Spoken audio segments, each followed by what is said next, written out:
دعا ہے خداوند عالم سرکار محمد وال محمد کا اور تمام حضرات کا یہاں آنا بنانے مجلس کے سب رضا کو بچھانا اپنی بارگاہ میں منظور و مقبول فرمانا۔ آپ جتنے احباب یہاں پہ تشریف فرما ہے، جتنی حاجتیں لے کر آئے ہیں، مولا کی حاجتیں پوری فرمائے، جو پریشان حال ہیں مولا پریشانیاں دور فرمائے، جو مقروض ہیں ان کے قرض غیب سے ادا ہو جائے، جو بے روزگار ہیں مولا عزت والا روزگار عطا فرمائے، جنہیں روزگار دے رکھا ہے ان کے رزق میں برکت عطا فرمائے، جو حج و زیارات کا مشتاق ہیں مولا حج و زیارات نصیب فرمائے، جو بے اولاد ہیں مولا اولاد نبی عطا فرمائے، جنہیں اولاد دے رکھی ہے ان کی اولاد کو نیک پاک اور صالح بننے کی توفیق عطا فرمائے، جو بیمار ہیں مولا شفائے کاملہ عاجلہ نصیب فرمائے، مرحومین آپ کے بانیان مجلس کے اور وہ جن کا کوئی دعا کرنے والا نہیں رہ گیا، مولا سب کی قبر اور محشر کی منازل آسان فرمائے، شفاعت محمد والے محمد نصیب ہو، امام حسین علیہ السلام کی جنتوں میں اعلیٰ مقام عطا ہو۔ لاکھوں دعاؤں کی ایک ہی دعا، وارث زمانہ کا ظہور جلد ہو جائے، ہم مولا کے نوکر چاکروں میں شمار ہوں، امام کی قربت نصیب ہو، دوری نصیب نہ ہو، خاتمہ بالخیر ہو عقائد حقہ کے ساتھ۔ اللہم کن لولیک الحجۃ بالحسن صلواتک علیہ وعلی آبائہ فی ہذہ الساعۃ وفی کل ساعۃ من ساعات اللیل والنہار ولیا وحافظا وقائدا وناصرا ودلیلا وعینا حتی تسکنہ ارضک طوعا وتمتعہ فیہا طویلا۔ اللہم صل علی محمد وآل محمد وعجل فرجہم وسہل مخرجہم واہلک عدوہم من الجن والانس من الاولین والآخرین یا کاشف الکرب عن وجہ الحسین علیہ السلام اکشف کربی وکرب المؤمنین بحق اخیک الحسین علیہ السلام۔ ایسی صلوات پڑھیں کہ تمام دعائیں مستجاب ہوں۔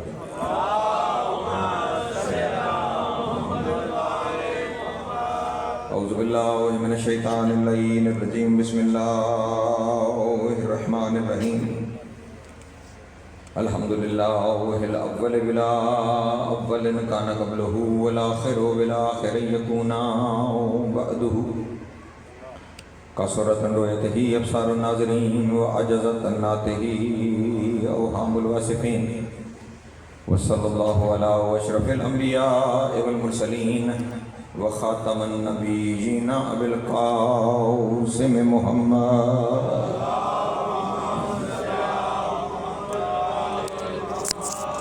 وآلہ الطیبین الطاہرین المعصومین الشرفاء الذین اذھب اللہ عنہم الرجس وطہرہم تطہیرا۔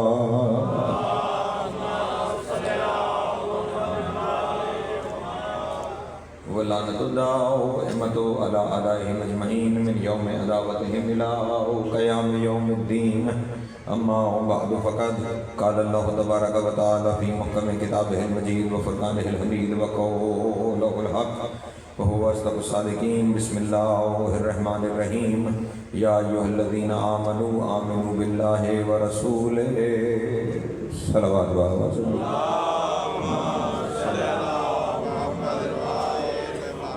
کافی تعداد میں تشریف فرما ہے، مل کے بآواز بلند صلوات کی ادا ہے۔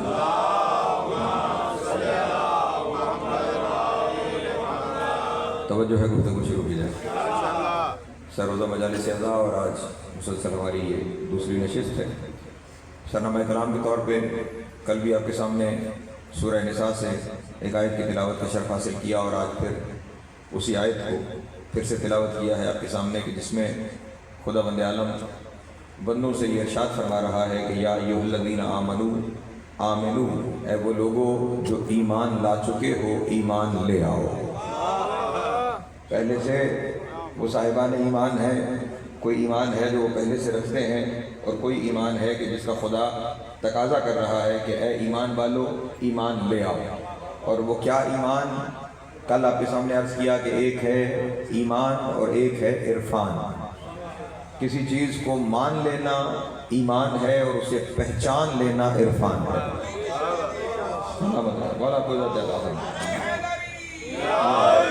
مان لینا ایمان ہے، پہچان لینا عرفان ہے، اور جیسے جیسے وہ پہچان بڑھتی جائے گی، جیسے جیسے عرفان بڑھتا جائے گا، ویسے ویسے ایمان کے درجات میں اضافہ ہوتا چلا جائے گا۔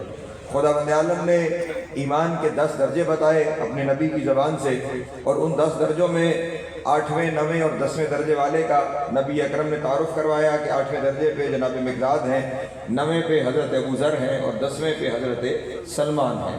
لیکن ان 9ویں اور 10ویں درجے والوں میں جو فرق ہے وہ فرق کس چیز کا ہے؟ وہ فرق ہے معرفت علی ابن ابی طالب کا۔ اس کا مطلب یہ ہوا کہ اگر کسی کی معرفت حاصل کرنے کی کوشش کی جا سکتی ہے، میرے لفظوں پہ غور رہے، کوئی لفظ بھی بھرتی کا لفظ نہیں ہے، میں نے آپ کے سامنے یہ نہیں کہا کہ کسی کی معرفت اگر حاصل کی جا سکتی ہے، کی نہیں جا سکتی، اگر حاصل کرنے کی کوشش کی جا سکتی ہے تو وہ ہستی جناب امیر علیہ السلام کی ذات گرامی ہے۔ میرے مولا کی بھی کلی معرفت ممکن نہیں ہے، بلکہ یوں جملہ کہوں تو شاید بہتر آپ میرے ساتھ شامل ہو جائیں، جس طرح خدا کی کلی معرفت ممکن نہیں ہے ویسے ہی جناب مرتضیٰ کی بھی کلی معرفت ممکن نہیں ہے۔ خدا بند عالم کی معرفت کے درجات کل آپ کے سامنے بیان کرتے ہوئے کہا تھا کہ نہ وہ ہمارے سامنے آ کر اپنی ذات دکھا سکتا ہے، نہ ہم اس تک جا کر اس کی ذات کو دیکھ سکتے ہیں، نہ وہ ہمارے سامنے آ کر اپنی صفات کا اظہار کر سکتا ہے، نہ ہم جا کر اس سے اس کی صفات کا اظہار طلب کر سکتے ہیں۔ تو پھر ضروری تھا کہ درمیان میں کوئی ایسے ہونے چاہیے کہ کام وہ کرتے چلے جائیں، کہلاتے خدا کے چلے جائیں، کام وہ ہستیاں کریں اور کہلائیں خدا کی۔ تو اب یہ ہستیاں ہی ہیں کہ جو خدا کی معرفت کا ذریعہ ہیں۔ اسی لیے حدیث قدسی ہے اور وہیں سے آج کی گفتگو شروع کر رہا ہوں۔ خدا بند عالم نے ارشاد فرمایا، کنت کنزا مخفیا فاحببت ان اعرف فخلقت الخلق، میں ایک چھپا ہوا خزانہ تھا اور میں نے چاہا کہ میں پہچانا جاؤں تو میں نے انہیں بنا دیا۔ اللہ سلامت ہے، مولا قدرت عطا فرمائے۔ میں نے چاہا، ہاں احباب تو میں نے چاہا ان اعرفا کہ میں پہچانا جاؤں۔ جو صاحبان اشارت بیٹھے ہوئے ہیں ان کے لیے جب میں نے حدیث پڑھ دی ہے تو میں ایک اشارہ چھوڑ کے چلا جاؤں تاکہ بعد میں اگر کسی جگہ پہ سوچیں تو شاید معرفت کا کوئی ایک سفر اور شروع ہو جائے۔ یہ یاد رہے کہ یہ نہیں کہا اس حدیث میں خدا بند عالم نے حدیث قدسی میں کہ کن تو کنزن خفیجن، توجہ، خفی ایک الگ لفظ ہے، مخفی ایک الگ لفظ ہے۔ خفی کہتے ہیں چھپے ہوئے کو، مخفی کہتے ہیں چھپائے ہوئے کو۔ توجہ توجہ توجہ اذان محترم، خفی کیا ہے؟ چھپا ہوا، مخفی کیا ہے؟ چھپایا ہوا۔ خدا فرما رہا ہے کن تو کنزن مخفیا، میں ایک چھپایا ہوا خزانہ تھا۔ توجہ توجہ توجہ اذان محترم، کن تو کنزن مخفیا، میں ایک چھپایا ہوا خزانہ تھا۔ پھر کوئی تو تھا جس نے چھپا رکھا تھا، کوئی تو تھا کہ جس نے چھپا رکھا تھا، اور وہ کون تھا؟ حدیث کے اگلے حصے نے اس کی وضاحت کر دی۔ کیا کہا؟ فَأَحْبَبْتُ أَنْ أُعْرِفَ، چاہت پیدا ہوئی، خواہش پیدا ہوئی، توجہ، چاہت پیدا ہوئی، خواہش پیدا ہوئی کہ پہچانا جاؤں۔ اور پڑھے لکھے دوست تشریف فرما ہے، چاہت اور خواہش پیدا نفس میں ہوتی ہے۔ لگتا ہے میں نے مشکل بات شروع کر دی، آپ یہ بات سننے کی آتی نہیں۔ چاہت اور خواہش کہاں پیدا ہوتی ہے؟ 3 چیزیں ہیں، جسم، روح اور نفس۔ توجہ ہے میرے محترم دوستو؟ یہ چاہت کہاں پیدا ہوتی ہے؟ نفس کے اندر۔ اور خدا بند عالم احد ہے، وہ مرکب نہیں۔ توجہ اذان محترم، خدا کیا ہے؟ احد ہے، وہ مرکب نہیں ہے، وہ کچھ چیزوں سے مل کر نہیں بنا ہے۔ تو پھر اس کا نفس کون سا ہے؟ جس نفس میں اس کے عرفان کی خواہش پیدا ہو۔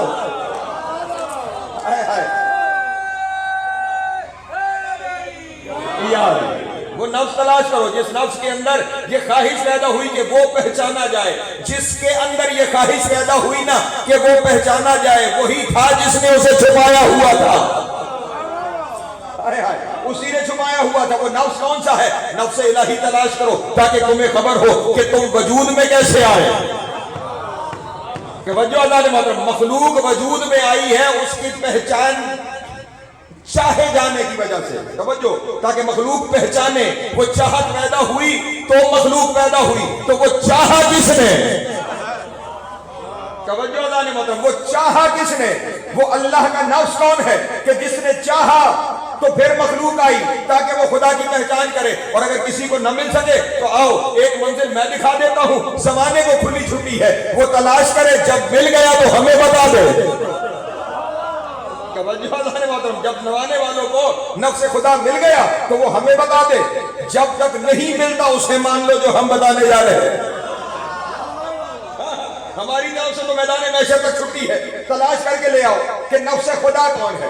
توجہ اللہ محترم، نفس خدا کون ہے لے آؤ، ہم مان لیں گے۔ جب تک نہ لاؤ جو ہمارے پاس ہے وہ سن لو۔ 16 رجب تھی،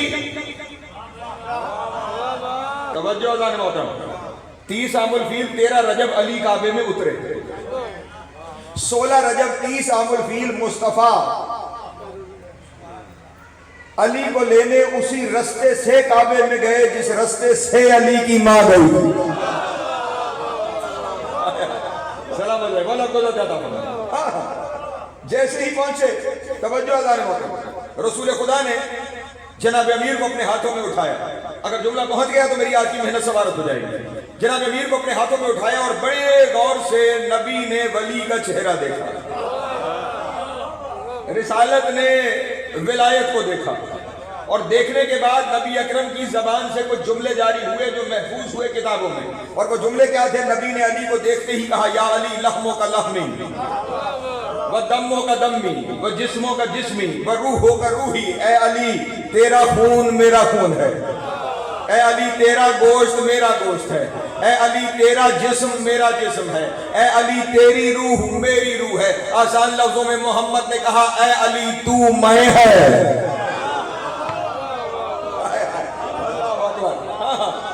مل گئے،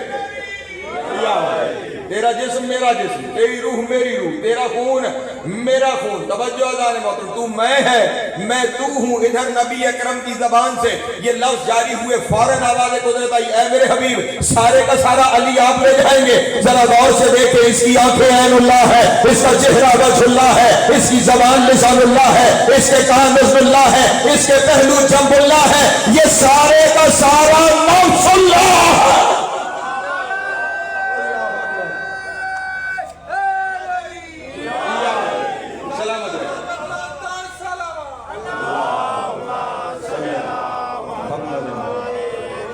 یہ سارے کا سارا نفس اللہ ہے، اور یہ زمانے میں صرف علی کا نصیب ہے۔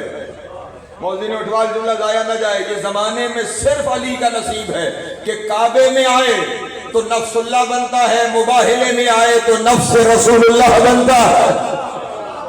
اللہ اکبر، خدا کا نفس بھی مرتضی ہے، رسول خدا کا نفس بھی مرتضی ہے۔ تو اب حدیث کیا کہ میں نے چاہا کہ میں پہچانا جاؤں، تو اب جس نے چاہا ہے، توجہ اللہ محترم، وہی پہچان کا ذریعہ بنے گا، اور جنہوں نے پہچان کا ذریعہ بننا ہے ان کے لیے خداوند عالم نے اب جنہوں نے، میں نے کل آپ کے سامنے ایک جملہ کہا تھا اور وہیں سے میری تقریر متصل ہو رہی ہے۔ کل میں نے آپ کے سامنے عرض کیا تھا کہ جنہوں نے خدا کو پہچانوانا ہے، ضروری ہے کہ وہ خدا بھی نہ ہو اور غیر خدا بھی نہ ہو۔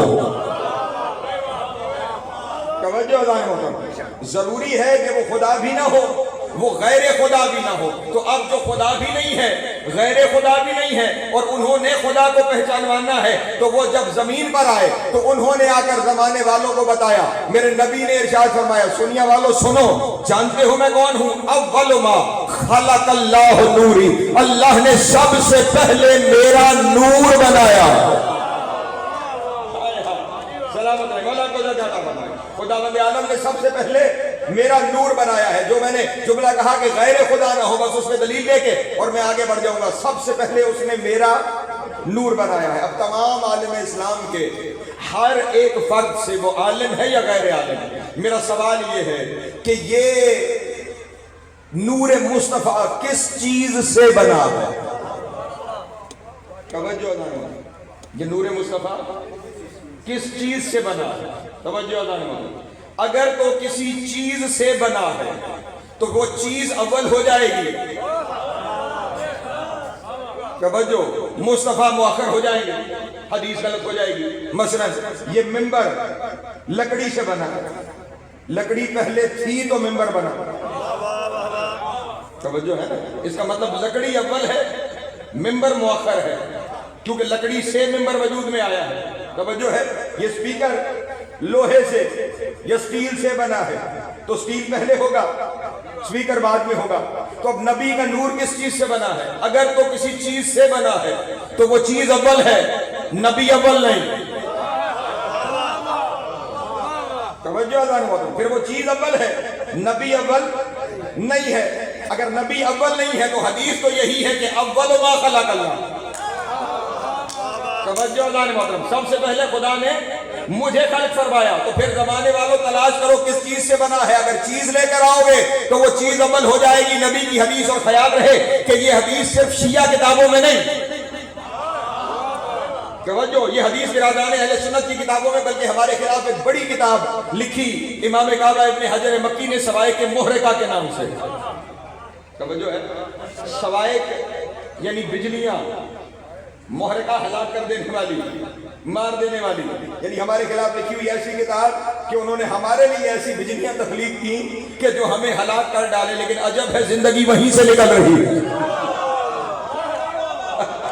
سلام علیکم، والا کو زیادہ فرمائے، زندگی وہیں سے نکل رہی ہے۔ انہوں نے بھی اس حدیث کو لکھا کہ نبی نے فرمایا اول ما خلق اللہ نوری، سب سے پہلے میرا نور ہے۔ تو اب اگر سب سے پہلے یہ ہے تو پھر ایک ہی نتیجہ بچتا ہے، اس سے پہلے کوئی چیز تو ہو نہیں سکتی کہ جس چیز سے یہ وجود میں آئے ہو، ان سے پہلے بس وہ موجود تھا۔ تو پھر اس نے کیا کیا؟ اس نے اپنے نور سے ان کے نور کو اختراع کیا۔ شاباش، سلامت ہے، جنگی ہاتھ اٹھے تو سمجھے بات۔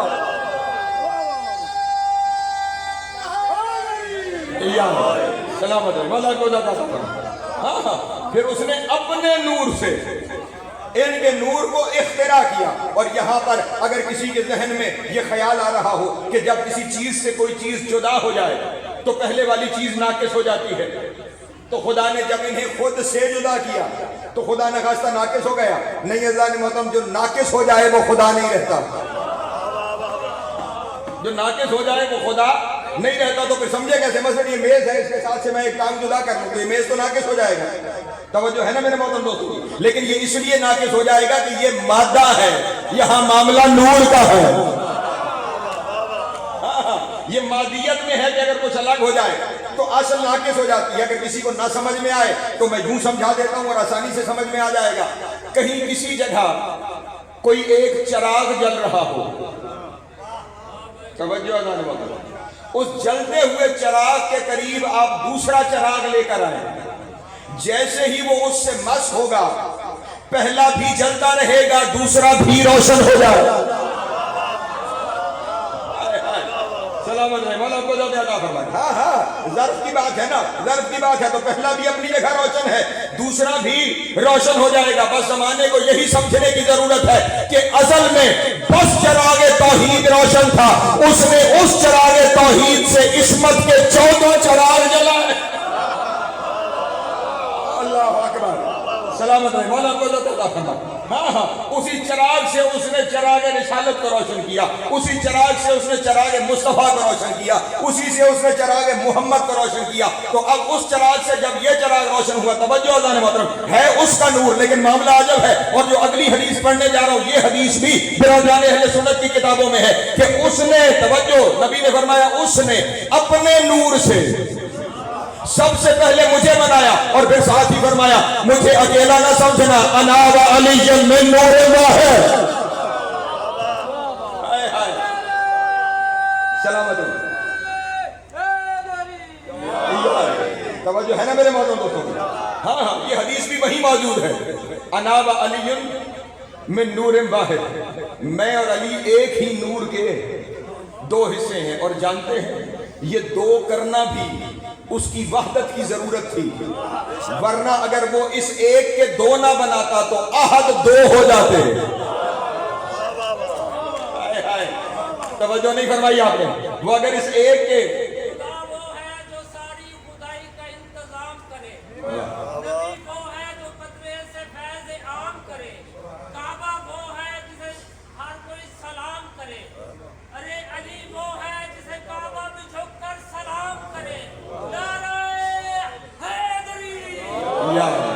توجہ ہے میرے محترم دوستوں؟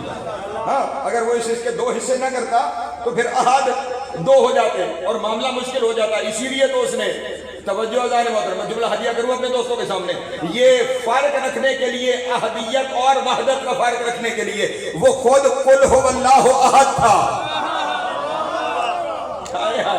ہاں احد اس اکائی کو کہتے ہیں جو تقسیم نہ ہو سکے. توجہ اذان محترم. احد وہ اکائی ہے جو تقسیم نہ ہو سکے. واحد اس اکائی کو کہتے ہیں جو تقسیم ہو سکے. وہ بغیر تقسیم کے تھا اس لیے وہ قل هو اللہ احد تھا, اور یہ ایک سے تقسیم ہو کر دو بننے جا رہے تھے, اس لیے انا و علی من نور واحد تھا. سلامت ہے مولا کو ذات عطا فرما. اس نے اس لیے اس نور کے دو حصے کیے. لیکن یہاں پہ ایک چیز سامنے آ گئی, اگر آپ شامل ہیں تو میں کچھ ہدیہ کرتا چلوں. ہمارا تو کیونکہ شعبہ ایسا ہے, مختلف شعبوں کے مختلف مسالک کے علماء ہم جاتے رہتے ہیں, وہ آتے رہتے ہیں, بیٹھتے ہیں, گفتگو ہوتی ہے, مختلف موضوعات پر بحث و مباحثہ ہوتا ہے. اور یہی ایک صحت مند معاشرے کی علامت ہے کہ جہاں سوال اٹھیں جواب لینے کے لیے, جہاں سوال نہیں اٹھتے وہاں سکوت ہو جاتا ہے, جہاں سکوت ہو جائے وہاں ترقی نہیں ہوتی, جہاں ترقی نہ ہو وہاں عرفان نہیں ہوتا, جہاں عرفان نہ ہو وہاں ایمان کے درجے نہیں ہوتے. اس لیے سوالوں کا اٹھنا ضروری ہے کہ سوال اٹھے, لیکن کس لیے؟ جواب لینے کے لیے, سمجھنے کے لیے. توجہ ہے, تنقید برائے تنقید نہیں, سمجھنے کے لیے, سمجھانے کے لیے. یہی نبی اکرم کی حدیث کسی جگہ میں نے تلاوت کرنے کا شرف حاصل کیا تو بعد میں ایک دوست گھر پہ آ گئے اور مجھے آ کے کہنے لگے کہ جناب وہ ابھی آپ نے نبی اکرم کی ایک حدیث پڑھی ہے کہ نبی نے فرمایا کہ میں اور علی ایک ہی نور کے دو حصے ہیں. میں نے کہا جی بالکل حدیث ہے, آپ کے یہاں بھی ہے, ہمارے یہاں بھی ہے, کہ یہ ایک ہی. پریشان تو نہیں ہو رہا بات کہ یہ ایک ہی نور کے دو حصے ہیں, تو پریشانی کی بات کیا ہے؟ انہوں نے کہا پریشانی کی بات یہ ہے کہ آپ مجھے یہ بتائیں کہ کیا اللہ قادر مطلق نہیں؟ اب انہوں نے مجھ سے کہا کہ کیا قادر مطلق نہیں؟ جو جواب آپ کا ہے وہی میرا تھا کہ بے شک وہ قادر مطلق ہے, وہ ہر چیز پر قادر ہے. کہا جب وہ قادر مطلق ہے تو ایک نیا نور بنا دیتا, ایک کے دو کرنے کی ضرورت کیا تھی؟ سوال اپنی جگہ اہمیت کہاں پہ ہے کہ وہ قادر ہے, کبھی تھوڑی تھی, وہ ایک اور بنا دیتا. اس نے ایک کے دو کس لیے کیے؟ عزیزان محترم, یہاں پہ اپنے امام کے ایک فرمان اپنے دوستوں کے سامنے پیش کرتا چلوں. یاد رہے کہ جب بھی آل محمد کے حق کی بات ہوتی ہے نا, پریشان ہونے کی ضرورت نہیں. زبان آپ کی چلتی ہے, لفظ بنا کے وہ رکھتے چلے جاتے ہیں. لفظ بنا کے وہی, بلکہ دلیل عرض کر دیتا ہوں. میرے مولا حضرت امام جعفر صادق علیہ السلام, میرے مولا کا ایک شاگرد تھا حشام, اور اس کی جو اسپیشلٹی تھی, خصوصیت تھی, وہ یہ کہ وہ مناظرے میں بہت استاد تھا. وہ جگہ جگہ جاتا تھا, مناظرے کرتا تھا, اور کوئی اس کی زندگی کا مناظرہ نہیں کہ جو ہار کے واپس آیا. ہر مناظرہ جہاں گیا فتح کر کے واپس آیا, اور عقلی دلائل کے ساتھ وہ مناظرہ فتح کر کے آتا تھا. وہ ایک دن امام کی محفل میں آیا اور چہرے پہ بڑی مسکراہٹ. امام علیہ السلام نے کہا کہ حشام بڑے حشاش بشاش ہو, خیر ہے, کس چیز کی خوشی ہے؟ اس نے کہا مولا ابھی آپ کی طرف آ رہا تھا تو چلتے چلتے سر راہ لوگوں کے بنائے ہوئے ایک امام سے ملاقات ہو گئی. میں لفظ ہی کہہ سکتا ہوں, اس سے زیادہ تشریح میں جا نہیں سکتا.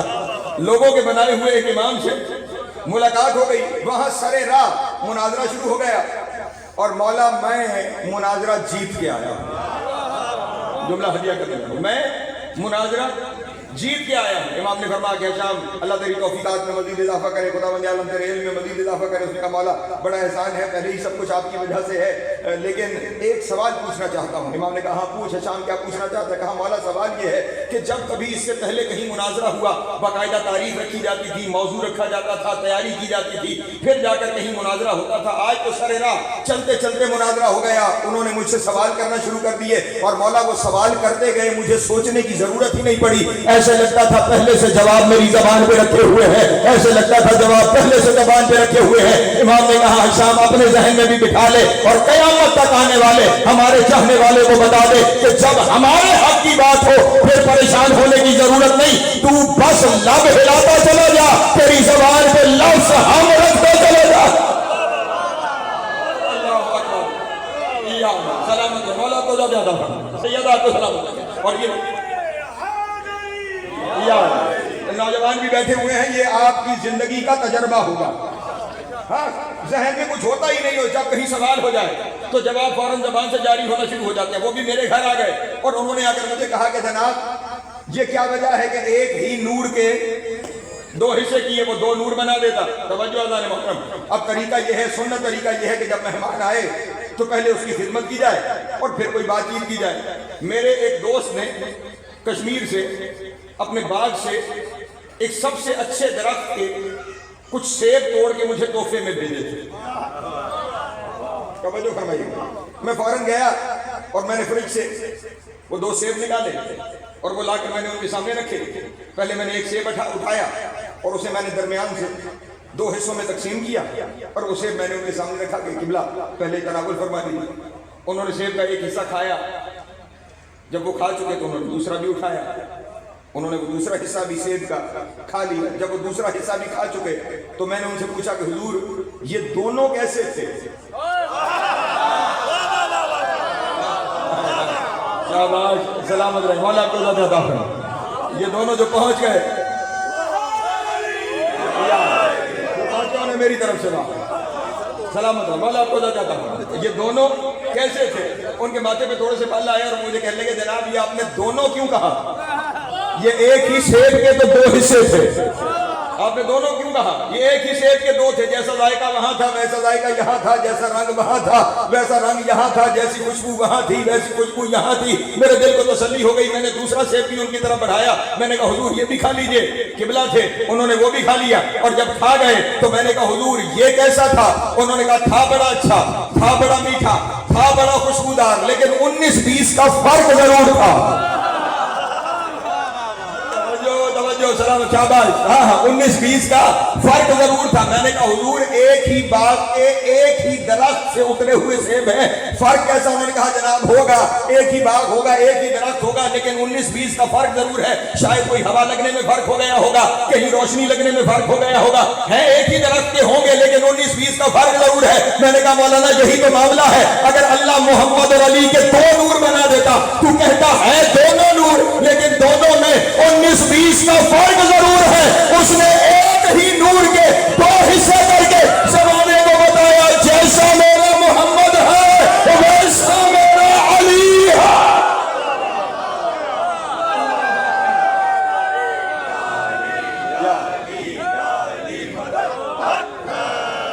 سلامت ہے، مولا کو مل کے حیدری توجہ ہے میرے محترم دوستوں۔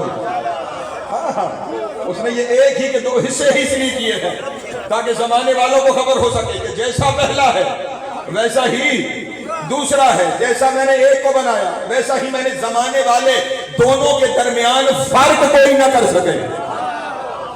توجہ ہے، دونوں کے درمیان فرق کوئی نہ کر سکے۔ تو اب خدا کو جیسے محمد نے پہچانوانا ہے، جو ہے میرے محترم دوستوں بھی ویسے ہی علی نے پہچانوانا ہے۔ ان دونوں کا کام کیا ہے؟ خدا کو پہچانوانا، خدا کی معرفت کروانا۔ اس کا مطلب یہ ہے کہ پہچانے یہ جائیں گے۔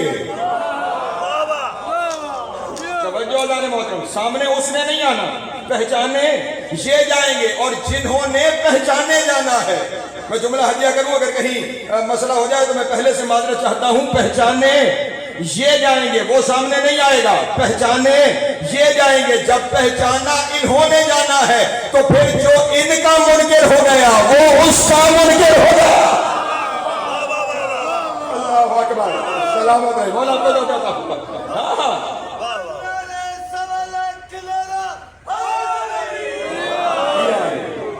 توجہ ہے میرے، سلامت ہے، مولا کو جو کہتا ہوں۔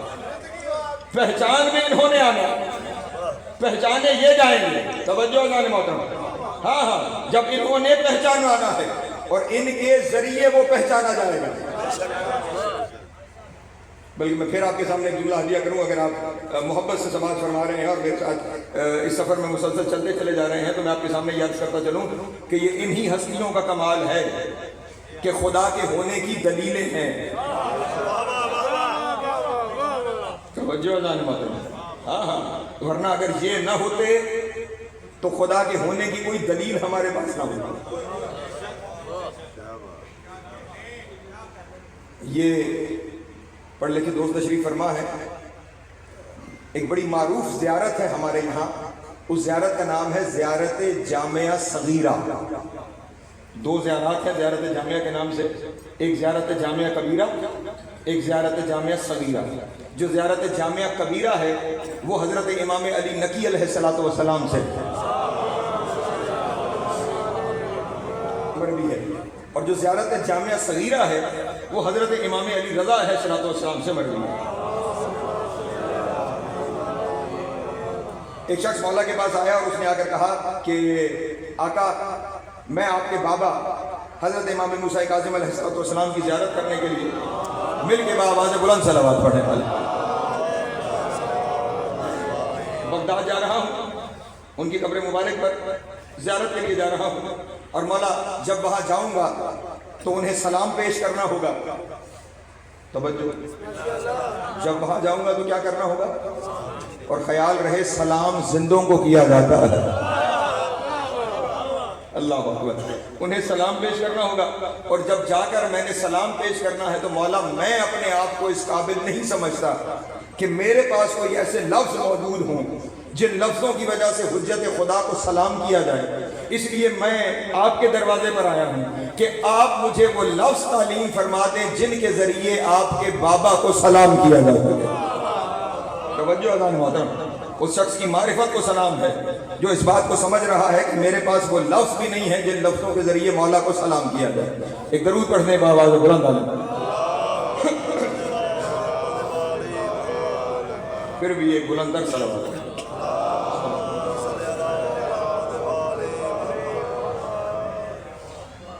میرا عزیز جناب فاروق عباس بخاری صاحب تشریف فرما ہو گئے. توجہ ہے میرے محترم دوستوں، امام کے سامنے آ کر وہ شخص یہ اعتراف کر رہا ہے کہ مولا میرے پاس تو وہ لفظ بھی نہیں ہے جن لفظوں کی وجہ سے میں آپ کے جد کو سلام کر سکوں. اس لیے آپ مہربانی فرمائیے آپ وہ لفظ تعلیم فرما دیں جن الفاظ کے ذریعے میں آپ کے والد گرامی کو سلام پیش کر سکوں. امام علیہ السلام نے فرمایا کہ تو معرفت رکھ کے ہمارے پاس آیا ہے نا، یہ پہچانتے ہوئے کہ تیرے پاس وہ لفظ نہیں ہے کہ جن لفظوں کے ذریعے سے میرے بابا کو سلام کیا جا سکے، تو ہم تیری معرفت کا تجھے اجر یہ ہے کہ ہم تجھے وہ لفظ تعلیم فرماتے ہیں کہ جن الفاظ کے ذریعے تو ہم 14 میں سے جسے چاہے سلام کر.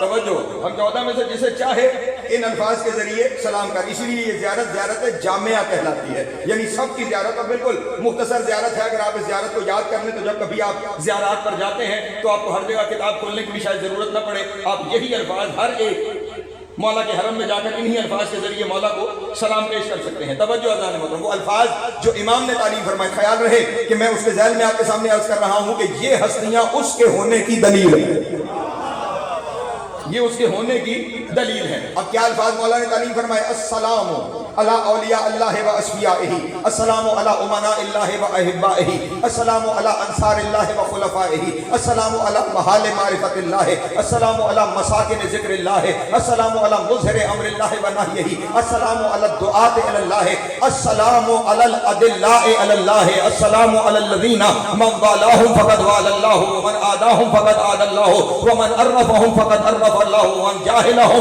فقد جاہل اللہ. توجہ اذان محترم، میں ساری زیارت کے ترجمے میں نہیں جاتا، زیارت اپنی جگہ پر ایک موضوع ہے. بس جو جملہ میرے کام کا ہے جو میں نے آپ کے سامنے عرض کرنا ہے، لفظ کیا ہے؟ السلام علی الادلاء علی اللہ، اے اللہ کے ہونے کی دلیلیں تم پر سلام. اللہ اکبر، سلامت رہے مولا کو زیادہ فرما. اے اللہ کے ہونے کی دلیل و ادلہ. توجہ ہے، ادلہ، اے اللہ کے ہونے کی دلیل آپ پر سلام. توجہ، دلیل کیا ہوتی ہے؟ دلیل و ثبوت کو کہتے ہیں جو اصل کے ہونے کی زمانے والوں کے سامنے خبر دے، جو اصل کے ہونے کا ثبوت دے. اگر دلیل ناقص ہے تو پھر اصل ممکن ہو ہی نہیں سکتا. اب محمد و آل محمد میں نقص نکالنے والوں، یہ اللہ کی دلیل ہے، اگر ان میں کوئی نقص ہوا تو پھر وہ نہیں ہے. سلامت رہے مولا کو زیادہ فرق. حیدری، یہ اللہ کے ہونے کی دلیل ہے، اور خیال رہے دلیل کا مضبوط ہونا ضروری ہے، دلیل کا بے عیب ہونا ضروری ہے. توجہ ہے, دلیل بے عیب ہوگی تو اصل ثابت ہوگا. یہ اللہ کے ہونے کی دلیل ہے. اور یہ جملہ ہدیہ کرنے جا رہا ہوں, اللہ کرے تقریر لائیو کر رہی ہے اور ہر جگہ تک یہ جملہ پہنچ جائے. خیال رہے, آدم سے لے کر عیسیٰ تک جتنے نبی آئے ہیں ان سارے نبیوں نے صرف دعوے کیے ہیں, دلیل نہیں دی ہے. توجہ نہیں, میں بھی عرض کرتا ہوں آپ کے سامنے, اور خدا کی قسم اگر ابو طالب کا بیٹا علی نہ ہوتا, نبیوں کے دعوے رہ جاتے, دلیل نہ بنتی. پریشان ہو گئے آپ, میں دلیل ہدیہ کروں اور گفتگو کو سمیٹنے کی جانب آگے بڑھیں. حضرت ابراہیم علیہ السلام کا خیال رہے, عشق الہی میں سب سے معروف نبی ابراہیم ہے.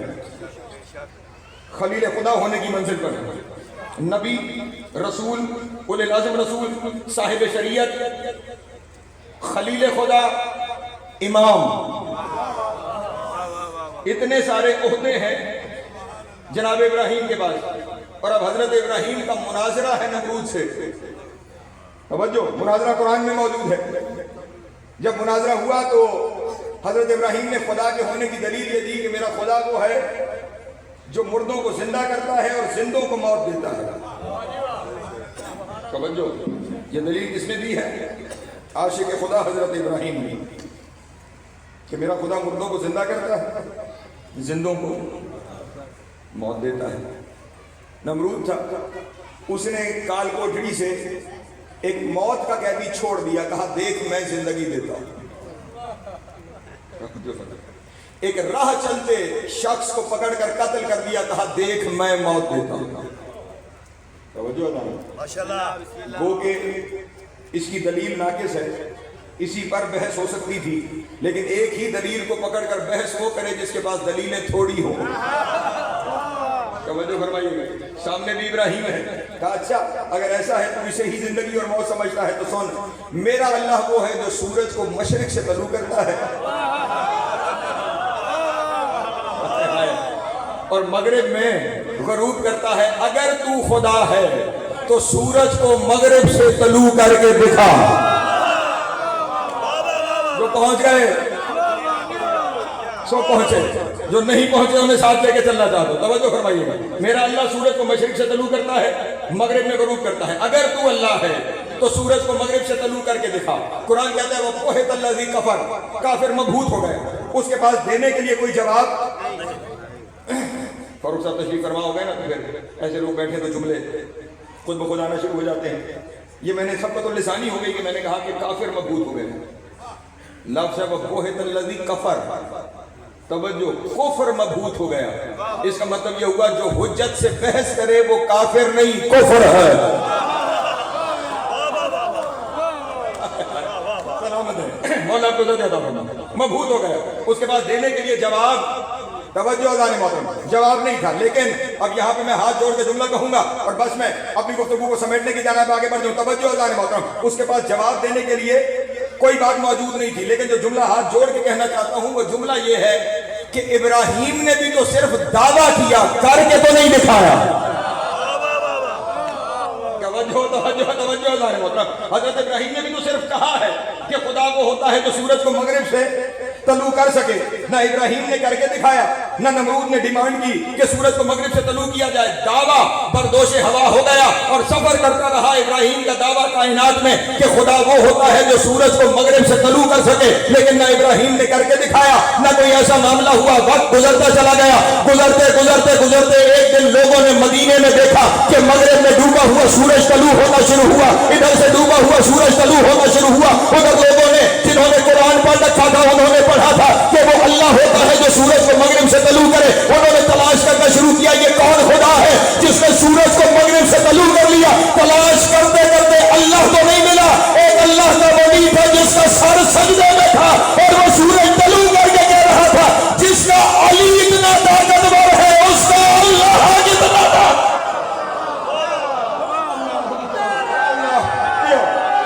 ہائے میری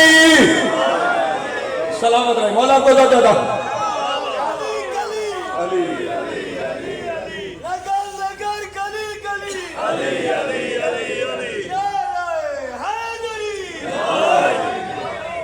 جو ہے میرے محترم دوستوں, جہاں انبیاء کے بھی دعوے تھے، ان دعووں کی دلیل علی ہے، کیونکہ اسے پہچانوا ہی علی سکتا ہے۔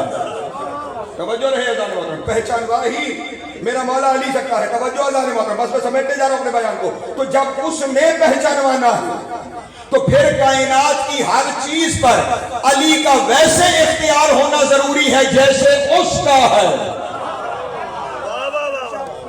توجہ اذان محترم، مجھے کچھ چہروں پہ پریشانی نظر آ رہی ہے،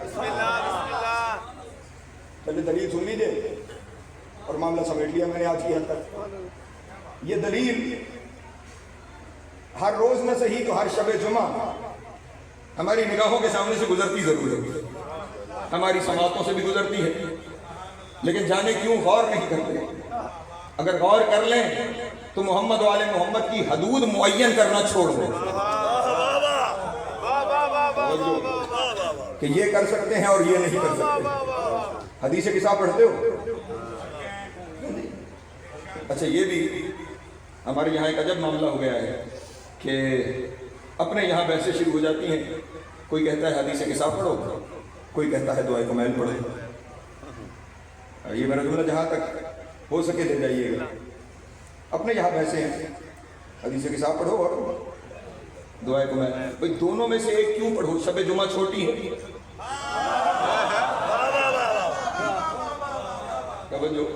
مختصر ہے، 15 منٹ کی ہے شب جمعہ، 20 منٹ کی ہے نہیں، طویل رات ہے، اور دونوں کو ملا کر بھی پڑھیں تو آپ کو گھنٹہ لگے گا۔ دونوں پڑھیے، دونوں کے پڑھنے میں کیا عیب ہے؟ ضرور دونوں پڑھیے، حدیث کسا بھی پڑھیے، دعائے کمیل بھی پڑھیے، اور دونوں میں فرق صرف اتنا ہے، توجہ لانے محترم، حدیث کسا بھی پڑھیے، دعائے کمیل بھی پڑھیے، اور فرق جی دونوں میں فرق صرف اتنا ہے۔ پھر جملہ کہہ رہا ہوں، جہاں تک ہو سکے جملہ لے جائیے گا۔ دونوں پڑھیے، حدیث کسا بھی پڑھیے، دعائے کمیل بھی پڑھیے، فرق صرف اتنا ہے، دعائے کمیل میں انہوں نے بتایا ہے کہ وہ کیا ہے، حدیث کسا میں اس نے بتایا ہے کہ یہ کیا ہے۔ اللہ اکبر، شاباش، سلامت رہے، دل کے ہاتھ سے ملو۔ مسئلہ کیا ہے؟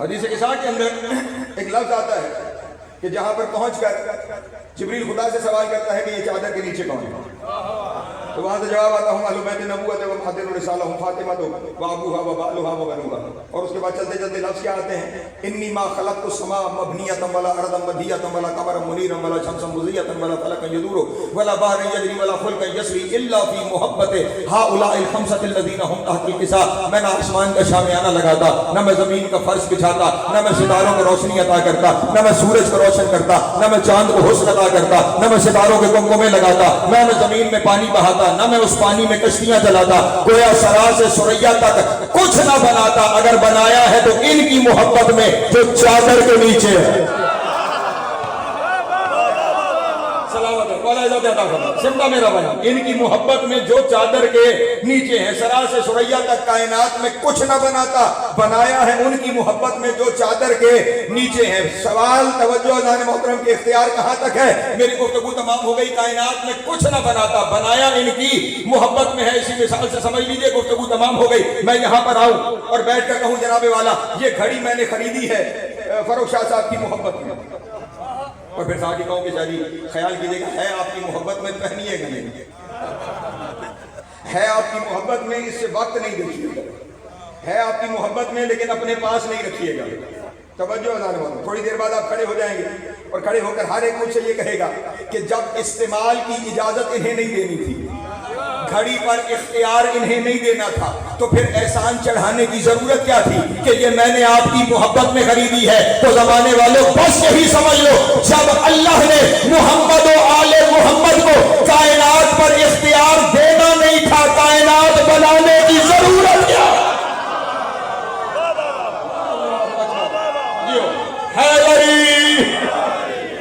جب بنی ان کے لیے ہے پھر اختیار بھی ان کا ہے۔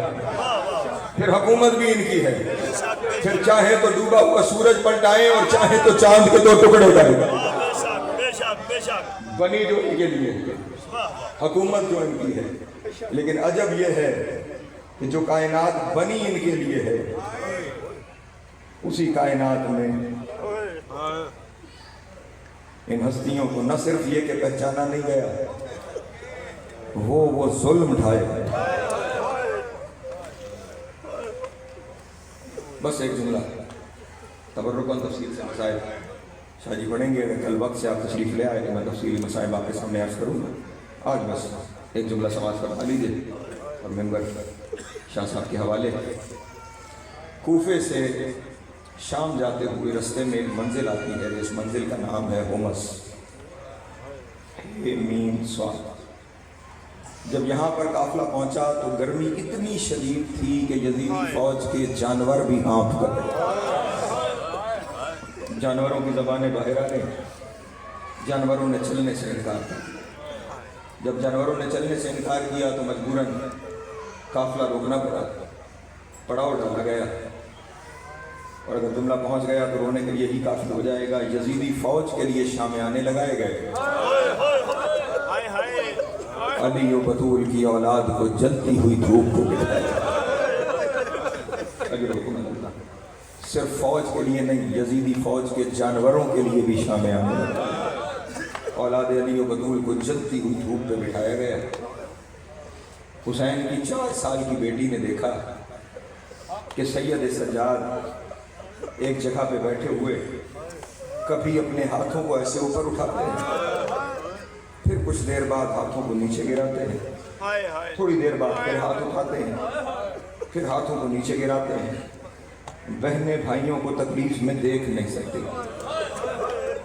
جو شہزادی خود رسیوں میں تھی وہ چلتی ہوئی بھائی کے پاس آئی اور آ کر کہا، بھیا سجاد کیا وجہ ہے کہ کبھی ہاتھ اٹھاتے ہیں اور کبھی ہاتھ گراتے ہیں؟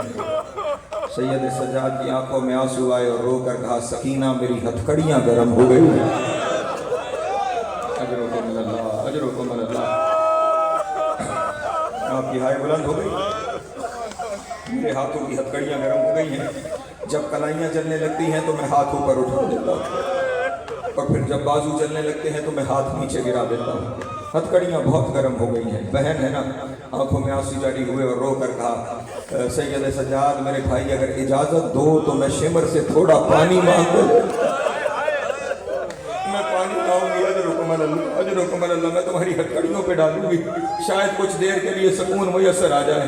یہ سننا تھا، رو کے کہا، سکینہ وہ پانی دے گا نہیں، وہ پانی دے گا نہیں۔ کہا بھیا اجازت تو دیں۔ کہا اچھا حجت تمام کرنے کے لیے اجازت ہے، جاؤ اور اس سے جا کر پانی مانگو۔ اب مجھے معاف کیجیے گا، یہاں سے آگے آگ کا سمندر ہے۔ حسین کی 4 سال کی بیٹی چلتے ہوئے وہاں گئی جہاں یزیدی فوج کے لیے شامیانے لگے تھے، لیکن کوئی اتنا سہمی ہوئی تھی کہ حسین کی بیٹی نے وہاں قدم نہیں رکھا جہاں سے چھاؤں شروع ہو۔ اللہ اکبر، اجرکم اللہ، اجرکم اللہ۔ شہزادی وہیں پہ رک گئی جہاں دھوپ تھی، وہیں رک گئی جہاں دھوپ تھی۔ کیا دیکھا؟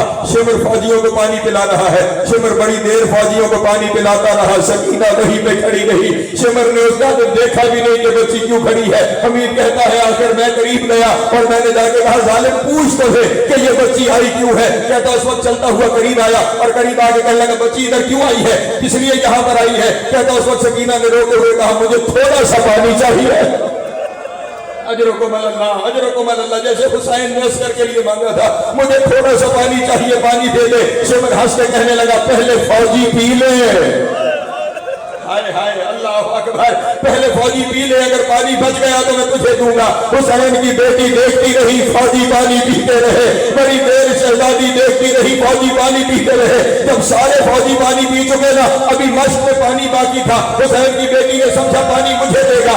شمر نے ایک دفعہ سکینہ کی طرف دیکھا بھی اور پھر ہنس کے اس نے وہ پانی جانوروں کو پلانا شروع کر دیا۔ حسین کی بیٹی کھڑی دیکھتی رہ گئی، جانور پانی پیتے رہے، جانور پیتے رہے۔ سکینہ، اجرکم اللہ، اجرکم اللہ، جانور پانی پیتے رہے، سکینہ کھڑی رہی۔ جب سارے جانور پانی پی چکے تھا، مجھے معاف کرنا، تھوڑا سا پانی مشکیزے میں رہ گیا۔ وہ چلتا ہوا سکینہ کے قریب آیا، شہزادی نے سمجھا پانی مجھے دے گا، ہاتھ آگے بڑھائے، اس ظالم نے سکینہ کے سامنے پانی ریت پہ پھینکا، ادھر سے پانی ریت پہ گرنا شروع ہوا۔